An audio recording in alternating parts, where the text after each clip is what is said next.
وأصحابه المرضيين ومن تبعهم بإحسان إلى يوم الدين.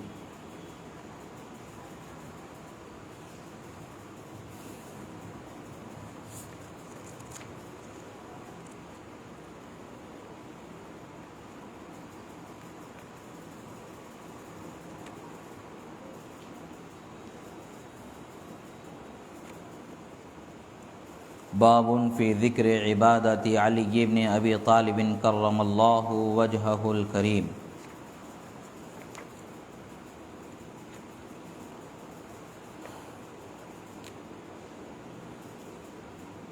عن ابی حذیل عن علی کرم اللہ وجہہ الکریم قال ما اعرف احدا من هذه الامہ عبد اللہ تعالی بعد نبیها صلی اللہ علیہ وآلہ وسلم غیری عبدت اللہ قبل ان یعبدہ احد من هذه الامة 9 سنین وفی روایت 7 سنین. صدق اللہ مولانا العظیم وصدق رسولہ النبی الامین الکریم ونحن علی ذلک لمن الشاہدین والشاکرین والحمد للہ رب العالمین. ایک مرتبہ درود شریف پڑھ لیں. اللہم صلی علی سیدنا نبینا مولانا محمد عدد ما فی علم اللہ صلاۃ دائمۃ بدوام ملک اللہ وعلی آلہ واصحابہ اجمعین. ایک مرتبہ اور نبی اور آل نبی پر درود شریف پڑھ لیں. اللہم صلی علی سیدنا نبینا مولانا محمد عدد ما فی علم اللہ صلاۃ دائمۃ بدوام ملک اللہ وعلی آلہ واصحابہ اجمعین. الحمدللہ اللہ تبارک و تعالیٰ کا شکر و احسان کہ اللہ رب العزت نے ہمیں حضرت امام نسائی رحمۃ اللہ تعالی علیہ کے عظیم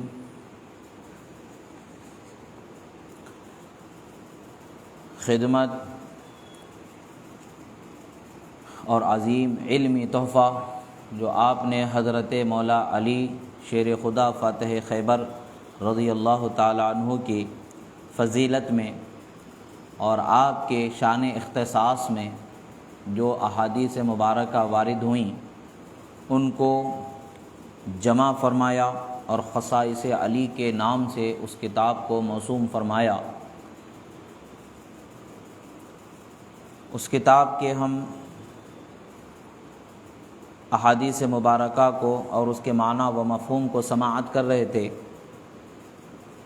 گزشتہ سے متصل اب آگے باب کا ذکر شروع ہوتا ہے. اس باب میں حضرت مولا علی رضی اللہ تعالی عنہ کی عبادت کی شان کو بیان کیا گیا ہے. آپ کی عبادت کے انداز کو. عبادت کرنا عموماً یہ لفظ ہمارے پاس جاری و ساری ہے. اس لفظ کا معنی و مفہوم کیا ہوتا ہے؟ شریعت مطہرہ میں اس کا معنی اطاعت کرنا، عاجزی دکھانا اور خدمت کرنے میں بھی اس کا معنی ہوتا ہے. شریعت کے احکام بجا لانا اور رب ذوالجلال کو خدا مان کر اس کے احکام پر پابند ہو جانا، جسے ہندی زبان میں پوجنا کہا جاتا ہے. تو لائق عبادت جاننا، یہ خدا کی ذات ہی لائق عبادت ہے اور اسی کی عبادت کرنا یہ ہمارے پاس اتنا عام ہے کہ عبادت کے مزید مفہوم و تشریح کی حاجت نہیں رہتی. اس لفظ سے واضح ہو جاتا ہے کہ خدا سمجھ کر کے جس کے لیے اسی کے حکم کے مطابق کوئی کام بجا لانا، جیسے سجدہ کرنا، روزہ رکھنا، صدقہ خیرات اس کی رضا کے لیے کرنا، یہ سارے امور جو عبادت میں ہیں وہ اعمال خدا کے حکم کے مطابق عمل کرنے کے دائرے میں شریعت مطہرہ عبادت میں اس کو شمار فرماتی ہے. اللہ کو عبادت کے لائق جاننا اور اس کی عبادت کرنا. اب عبادت کیا ہے؟ احکام بجا لانا. خدا نے نماز کا حکم دیا، نماز پڑھنا، خدا نے روزہ کا حکم دیا، روزہ رکھنا، خدا نے زکوٰۃ ادا کرنے کا حکم دیا، زکوٰۃ ادا کرنا، خدا نے حج کرنے کا حکم دیا، حج کرنا، یہ ساری چیزیں عبادت میں شمار ہوتی ہیں۔ حضرت امام الاولیاء سیدنا و سندنا حضرت مولا علی شیر خدا فاتح خیبر رضی اللہ تعالیٰ عنہ کی شان اللہ تبارک و تعالیٰ نے شان عبادت کو قرآن مجید میں بھی بیان فرمایا۔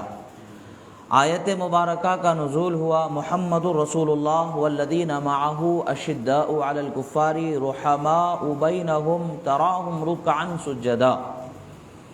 آیت مبارکہ میں ارشاد ہوتا ہے کہ محمد صلی اللہ تعالیٰ علیہ وسلم اللہ کے سچے رسول ہیں، اور جو آپ کے ساتھ ہیں، جو آپ کے ساتھی ہیں، ان سے متعلق پھر فرماتا ہے اور ان کے ساتھ والے کافروں پر سخت ہیں اور آپس میں نرم دل، تو انہیں دیکھے گا رکوع کرتے، سجدے میں گرتے، اللہ کا فضل اور رضا چاہتے ہیں، ان کی علامت ان کے چہروں میں ہے سجدوں کے نشان سے۔ یہ آیت مبارکہ کو جب مفسرین اکرام الگ الگ حصوں میں یہاں پر کون ہستیاں اس آیت مبارکہ کے کس حصے سے مراد ہیں، مفسرین اکرام تحریر کرتے ہیں کہ والذین معہ جو آیت مبارکہ کا حصہ ہے، محمد الرسول اللہ، یہ آیت مبارکہ کا ایک حصہ ہے کہ محمد اللہ کے رسول ہیں صلی اللہ علیہ وسلم۔ جب محمد الرسول اللہ کے رسول ہو گئے تو اس کے بعد جو آیت کا حصہ ہے والذین معہ، اس کا شمار ہوتا ہے۔ والذین معہ سے مراد کون سی ہستی ہیں؟ مفسرین اکرام فرماتے ہیں کہ حضرت ابوبکر صدیق رضی اللہ تعالیٰ عنہ کی ذات مبارکہ ہے والذین معہ سے مراد۔ پھر اس کے بعد اشداء علی الکفار، یہ آیت مبارکہ کا ایک حصہ ہے۔ اشداء علی الکفار، کافروں پر سختی کرنے والے کون ہیں؟ اس حصے سے آیت مبارکہ کے مراد کون ہیں؟ وہ حضرت عمر فاروق رضی اللہ تعالیٰ عنہ کی ذات مبارکہ ہے۔ اب پھر اس کے بعد آیت مبارکہ کا حصہ ہے کہ رحماء بینہم، آیت مبارکہ کا حصہ ہے کہ یہ آپس میں رحم دل ہوتے ہیں، ایک دوسرے پر رحم کرنے والے ہوتے ہیں۔ تو اس سے مراد کون سی ہستی ہے؟ حضرت عثمان غنی ذو النورین رضی اللہ تعالیٰ عنہ کی ہستی ہے۔ اور اس کے بعد آیت مبارکہ کا حصہ ہے رکعا سجدا، یعنی رکوع کرنے والے، سجدہ کرنے والے۔ تو یہاں پر اس سے مراد کون سی ہستی ہیں؟ وہ فاتح خیبر حضرت مولا علی شیر خدا رضی اللہ تعالیٰ عنہ کی ہستی ہے۔ یہ آیت مبارکہ میں حضرت مولا علی رضی اللہ تعالیٰ عنہ کی شان کو اللہ تبارک و تعالیٰ نے عبادت گزار شان بیان فرمائی ہے۔ یہاں پر زیادہ سے زیادہ عبادت کرنے والا، زیادہ سے زیادہ انتہائی عبادت گزار آپ کا ذکر اس میں فرمایا گیا۔ حضرت ام المومنین حضرت سیدہ عائشہ صدیقہ رضی اللہ تعالی عنہا سے روایت ہے، ترمذی شریف میں حدیث مبارکہ روایت ہے کہ آپ فرماتی ہیں کہ کان ما علمت صواما قواما، فرماتے ہیں جو کچھ میں حضرت علی کے بارے میں جانتی ہوں وہ یہ ہے کہ روزہ رکھنے والے اور رات بھر عبادت کرنے والے ہیں، دن کو روزہ رکھنے والے ہیں اور رات کو عبادت کرنے والے ہیں۔ یہی وجہ ہے کہ آپ کی عبادت کا ذکر جو مفسرین اکرام فرماتے ہیں کہ مفسرین اکرام جو نفائس المنن وغیرہ سے، تفسیر حسینی وغیرہ سے جو روایت کی گئی ہے، جو اقوال کو نقل کیا گیا ہے کہ آپ سے متعلق یہ ہے کہ آپ فرض نمازوں کے علاوہ، یعنی 5 وقتہ فرض نمازوں کے علاوہ اس قدر کثرت سے نوافل آپ ادا فرماتے تھے کہ ان کی تعداد کا حصر کرنا مشکل ہے۔ یعنی اللہ اور اس کے رسول کو اس کا علم ہے، اور پھر جو عبادت کرنے والے خود حضرت مولا علی کی ذات ہے ان کو اندازہ ہو سکتا ہے کہ کتنا ان کو عبادت کا انہوں نے حق ادا کیا ہے۔ یہی وجہ ہے کہ مفسرین اکرام فرماتے ہیں، محشین اکرام بھی فرماتے ہیں کہ جتنی نفل عبادتوں کی فضیلت میں احادیث مبارکہ روایت کی گئی ہیں ان میں زیادہ تر روایت حضرت مولا علی رضی اللہ تعالیٰ عنہ ہی سے ہوئی ہے، کیونکہ آپ کو نفل عبادتوں سے بھی ایک خاص شغف حاصل تھا، اور اس کا اثر بھی جب ہم حدیث مبارکہ میں دیکھتے ہیں، اللہ کے رسول صلی اللہ علیہ وسلم فرماتے ہیں، حدیث قدسی ہے وہ حدیث جس کی نسبت اللہ کی طرف کر دی جائے وہ حدیث حدیث قدسی ہے، جسے رسول اللہ صلی اللہ علیہ وسلم فرمائیں کہ اللہ فرماتا ہے تو وہ حدیث حدیث قدسی ہوتی ہے۔ یہ ایک عام سا اصول سمجھنے کے لیے اس کی تعریف کر رہا ہوں۔ محدثین اکرام کے نزدیک اصطلاح محدثین میں دقیق الفاظ کے ساتھ تعریف کی جاتی ہے، ایک عام سا فہم ذہن میں آ جائے اس کے لحاظ سے بتا رہا ہوں۔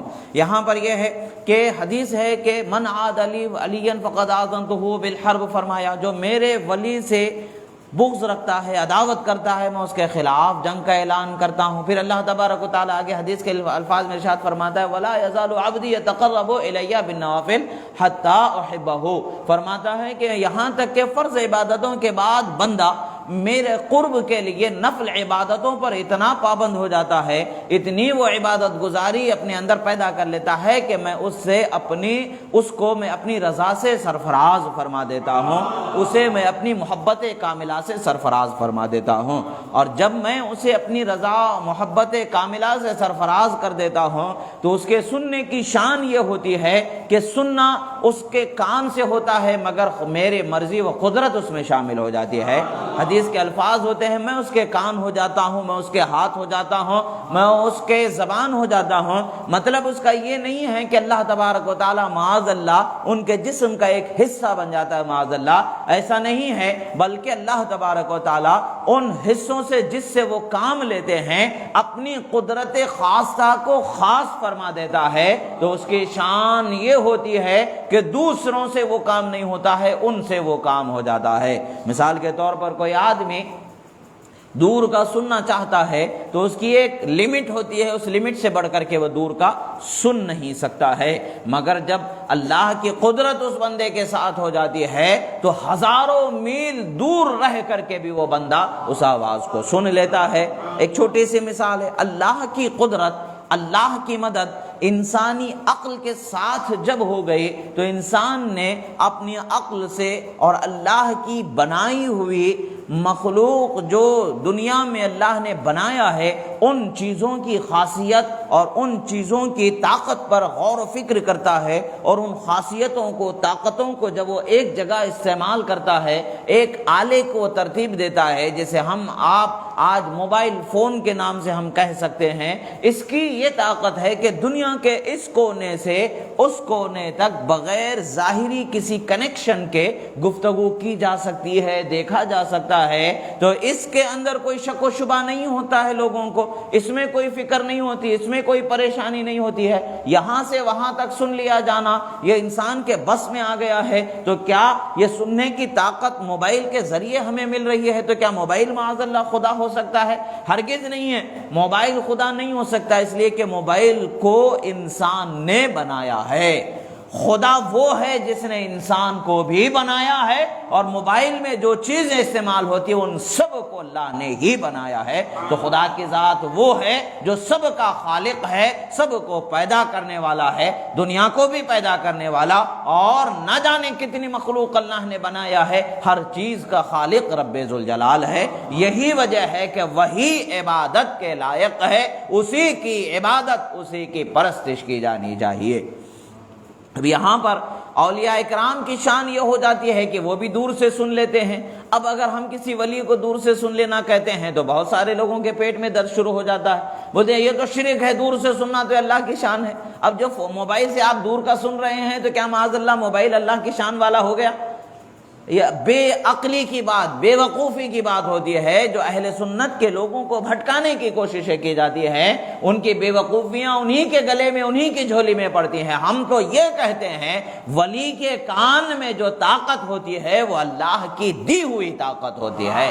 اللہ چاہتا ہے تو ولی ہزاروں میل دور سن بھی لیتا ہے، سنا بھی دیتا ہے، اور اللہ چاہتا ہے تو ولی ہزاروں میل دور اپنے ہاتھ کا اثر دکھا دیتا ہے، مدد بھی فرما دیتا ہے، جو پریشان حال ہے ان کو اس کا اثر بھی مل جاتا ہے۔ یہ اللہ کی قدرت ہے، اللہ جس ولی کو جو شان عطا فرما دے۔ حاصل یہ ہے کہ اللہ کے ولی جو ہوتے ہیں، جو اللہ کے محبوب ہوتے ہیں، وہ فرض عبادتوں پر پابندی کے ساتھ نفل عبادتوں پر وہ زیادہ پابند ہو جاتے ہیں تو اللہ تعالیٰ ان کو اپنے قرب سے نواز دیتا ہے۔ اب ایک چھوٹی سی سوچنے کی بات ہے، اگر معاذ اللہ کوئی کہے کہ بھئی ہمیں نماز پڑھنے کی ضرورت ہی نہیں ہے، یہ کتنی کم عقلی کی بات ہے، کتنی بڑی بے وقوفی کی بات ہے اور کتنی بڑی جہالت کی بات ہے۔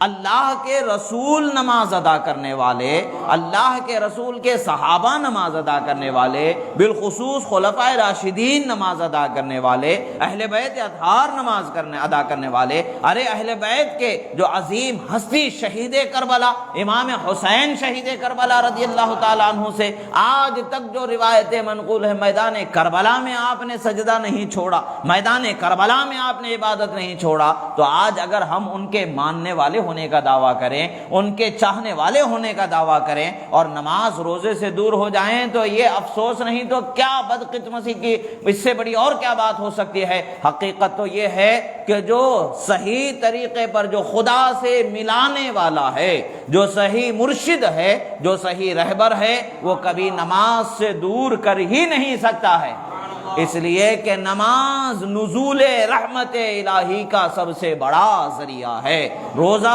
نزول رحمت الہی کا سب سے بڑا ذریعہ ہے، تلاوت قرآن نزول رحمت الہی کا سب سے بڑا ذریعہ ہے۔ ان چیزوں سے روکنے والا وہ مرشد ہو ہی نہیں سکتا ہے، وہ شیطان کا چیلا، وہ شیطان کا خلیفہ ہو سکتا ہے، شیطان کا نائب ہو سکتا ہے، اللہ کے رسول کا نائب نہیں ہو سکتا ہے، اللہ کے رسول کا خلیفہ نہیں ہو سکتا ہے، سلسلہ طریقت میں وہ خلیفہ نہیں ہوگا اگر وہ عبادت الہیہ سے بندوں کو روکتا ہے، معاذ اللہ بہانے بناتا ہے، تو ایسوں سے دور ہو جانا فرض ہے اور ایسوں کی صحبت سے دور ہو جانا فرض ہے، ایسوں سے بیعت ہونا بھی حرام ہے۔ اگر آپ انجانے میں ہو چکے ہیں تو آپ کے لیے ضروری ہے کہ ان سے دور ہو جائیں، بیعت تو ہوئی ہی نہیں ہے، بیعت اسی سے ہو سکتی ہے جو شریعت کے احکام کے تابع دار ہو، شریعت کے احکام پر چلنے چلانے والا ہوتا ہے۔ اس لیے کہ حضرت علی سے سلسلہ پہنچنا، اب حضرت علی کو جب ہم دیکھتے ہیں تو کیا آپ نماز چھوڑنے والے ہیں؟ کیا ان کی خبرگیری کرنے والے، ان کی رہبری کرنے والے، ان کی مدد کرنے والے، ان کی دستگیری کرنے والے رسول اللہ صلی اللہ تعالی علیہ وسلم سے بڑی کوئی ہستی ہے؟ وہ تو سب سے بڑی ہستی ہے جو ان کی دستگیری کرنے والی، اللہ کے بعد اگر سب سے بڑی ہستی ہے تو وہ رسول اللہ صلی اللہ تعالیٰ علیہ وسلم کی ہستی ہے۔ جب انہوں نے بچپن سے لے کر کے جوانی تک کے ان کو اپنی تربیت میں رکھا، دستگیری فرمائی، رہنمائی فرمائی، مدد فرمائی، سب کچھ ہوا، اس کے باوجود حضرت علی کبھی نماز کو نہیں چھوڑ رہے ہیں، کبھی نماز چھوڑنے والے کو پسند نہیں کر رہے ہیں، اور نماز چھوڑنے کی بات تو کہنا بہت بڑی بات ہے، کبھی آپ نے چھوڑا ہی نہیں، چھوڑنے والے کو آپ نے پسند نہیں کیا، چھوڑنے والوں کو سزائیں دی گئی ہیں، تو کیا ان تک پہنچنے والا سلسلہ نماز کو چھوڑ کر کے صحیح ہو سکتا ہے؟ ہرگز نہیں ہو سکتا ہے۔ اسی سے سمجھ جانا چاہیے کہ دھوکہ دینے والا یہ کہے کہ بھئی تمہاری نماز میں پڑھ لوں گا، تو ایسا نہیں ہو سکتا ہے۔ تمہیں بھوک لگے تھا، کھانا کوئی اور کھائے تو تمہارا پیٹ بھر سکتا ہے؟ نہیں بھر سکتا۔ جس کو بھوک لگی اسی کو کھانا ہے، تبھی اس کا پیٹ بھرنا ہے۔ اگر بیٹے کو بھوک لگ رہی ہے، باپ پیٹ بھر کے کھانا کھا لے گا تو کیا بیٹے کا پیٹ بھر جائے گا؟ نہیں ہو سکتا ہے، بیٹے کو کھانا کھانا ضروری ہے۔ اسی طریقے سے جس کا جو بوجھ ہے، جس کا جو فرض ہے، اسی کو پورا کرنا ضروری ہے، اسی کو ادا کرنا ضروری ہے، کوئی دوسرا ادا اس کی طرف سے نہیں کر سکتا۔ ہاں، ثواب نفل عبادتوں کا پہنچایا جا سکتا ہے، مگر فرض عبادتوں کا جو نقصان ہے اسے ہٹایا نہیں جا سکتا، اس کی بھرپائی نہیں ہو سکتی جب تک کہ وہ خود اس کی قضا پوری نہ کر لے، اور جب تک کہ وہ خود اس کو ادا نہ کر لے اس کا ذمہ ساقط نہیں ہونے والا ہے۔ بہرحال حضرت مولا علی رضی اللہ تعالی عنہ کی ذات مبارکہ وہ تھی کہ آپ فرض نمازوں کے علاوہ رات بھر آپ تقریباً 1000 نفل رکعت نماز ادا فرمایا کرتے، یہ کم و بیش کا انداز ہے، اس سے زیادہ ہی آپ ادا فرمایا کرتے تھے، یہ آپ کا طریقہ رہا۔ یہی وجہ ہے کہ ایک مرتبہ آپ کے جسم مبارک میں، پنڈلی مبارک میں ایک تیر پیوست ہو گیا تھا، تیر چبھ کر کے نکل گیا تھا، اس کو نکالنا مشکل تھا۔ آج کے زمانے میں تو سن کرنے کے لیے اس حصے کو سن کرنے کے دوائیاں آ چکی ہیں، انجیکشن لگا دیتے ہیں یا لکوڈ لگا دیتے ہیں تو حصہ سن ہو جاتا ہے، تو اس میں درد کا احساس ختم ہو جاتا ہے۔ اس زمانے میں تو ایسا کچھ بھی چیزوں کا ایجاد ہوئی نہیں تھی، مرہم پٹی ٹاکا کرنا ہے تو اسی حالت میں کیا جانا ہے، بے ہوشی کے حالت میں نہیں ہوتا تھا اور اس کو سن نہیں کیا جاتا تھا۔ وہی حال تھا تو ہاتھ لگانا دشوار تھا۔ آپ نے فرمایا کہ میں نماز ادا کرنے کے لیے کھڑے ہو جاتا ہوں، اس کے بعد تم تیر کو نکال لینا۔ جب حضرت مولا علی نماز کی ادائیگی میں کھڑے ہو جاتے ہیں تو جو اطباء تھے انہوں نے تیر کو آسانی سے نکال لیا۔ حضرت علی کو اس کا احساس بھی نہیں ہوا کہ کب تیر نکالا گیا، کب اس کی مرہم پٹی کر دی گئی، کب اس کے ساتھ یہ معاملہ ہو گیا، پتہ یہی چلتا ہے۔ اسی لیے قرآن میں اللہ تعالیٰ نے عبادت گزار ان کی صفت کو بیان فرمایا ہے۔ اور اللہ کے رسول صلی اللہ تعالیٰ علیہ وسلم کی بارگاہ میں بڑا عظیم مقام اللہ تبارک و تعالیٰ نے انہیں عطا فرمایا تھا۔ حدیث مبارکہ ہے کہ حضرت مولا علی ارشاد فرماتے ہیں کہ میں کسی کو جانتا ہی نہیں ہوں اللہ کے رسول کے بعد 7 سال تک یا 9 سال تک میرے علاوہ کسی اور نے بھی عبادت کی ہو۔ فرماتے ہیں میں کسی کو جانتا ہی نہیں ہوں، 7 سال تک کوئی کسی نے عبادت کی ہی نہیں تھی، میں اور اللہ کے رسول صلی اللہ تعالیٰ علیہ وسلم تنہا اللہ کی عبادت کیا کرتے تھے۔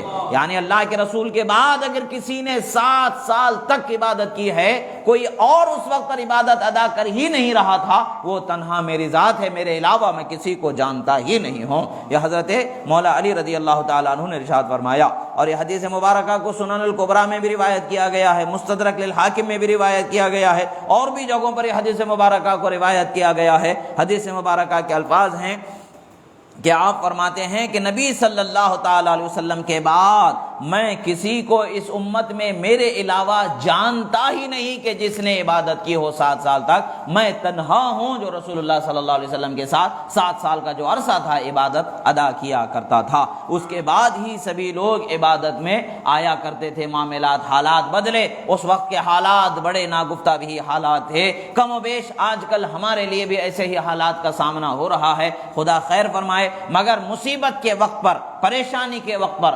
آزمائش کے وقت پر حوصلے و ہمت سے عبادت الہی میں مصروف ہو جانا یہ اہل اللہ کی شان ہوتی ہے، اللہ والوں کی شان ہوتی ہے۔ اور اللہ والوں کی شان ایسی ہے کہ وہ جہاں ہوتے ہیں وہاں کے اس علاقے کو شان والا بنا دیا کرتے ہیں۔ حدیث مبارکہ میں حضرت بی بی عائشہ صدیقہ رضی اللہ تعالی عنہا سے پوچھا گیا، اے بی بی ام المؤمنین آپ بتائیں تو صحیح رسول اللہ صلی اللہ تعالیٰ علیہ وسلم کے سب سے زیادہ چہیتے کون تھے؟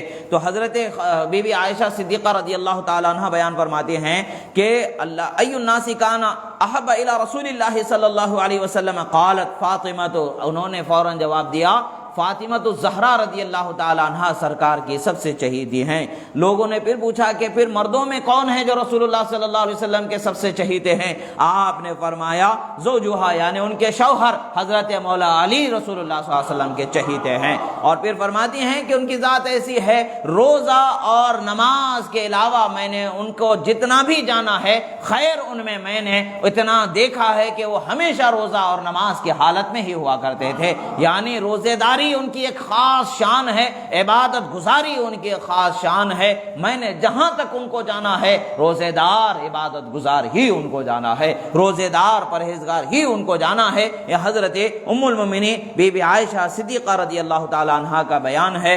اس بات سے ہمیں پتہ چلتا ہے کہ اللہ کے رسول صلی اللہ تعالی علیہ وسلم کی اہل بیت میں محبوب ترین حضرات حضرت خاتون جنت اور حضرت مولا علی رضی اللہ تعالی عنہ کی ذوات مبارکہ ہیں۔ اور آپ حضرت مولا علی رضی اللہ تعالیٰ عنہ کی شان تو یہ ہے کہ اس وقت پر بھی آپ کو عبادت کرنا نصیب ہوا جس وقت پر کوئی عبادت رسول اللہ صلی اللہ علیہ وسلم کے علاوہ کر ہی نہیں پاتا تھا، ایسے وقت پر بھی آپ نے عبادت ادا فرمائی۔ یہ اللہ رب العزت نے آپ کو خصوصی کرم، خصوصی انعام عطا فرمایا۔ اب یہ انعام اللہ تبارک و تعالیٰ کی بارگاہ سے ہے اور اللہ کے رسول صلی اللہ تعالیٰ علیہ وسلم کی بارگاہ سے ہے۔ جس طرح سے انہیں میسر ہے، جس طرح سے انہیں وہ ملا ہے، ہم اس کا تصور نہیں کر سکتے ہیں۔ ہاں اتنا ہے کہ ہم جانتے ہیں احادیث مبارکہ کی روشنی میں کہ اللہ نے آپ کو عظیم مقام عطا فرمایا، بس جاننا اور ماننا ہے اور اپنی محبت کا خوب خوب اظہار کرنا ہے۔ اللہ رب العزت سے دعا ہے جو کہا گیا ہے،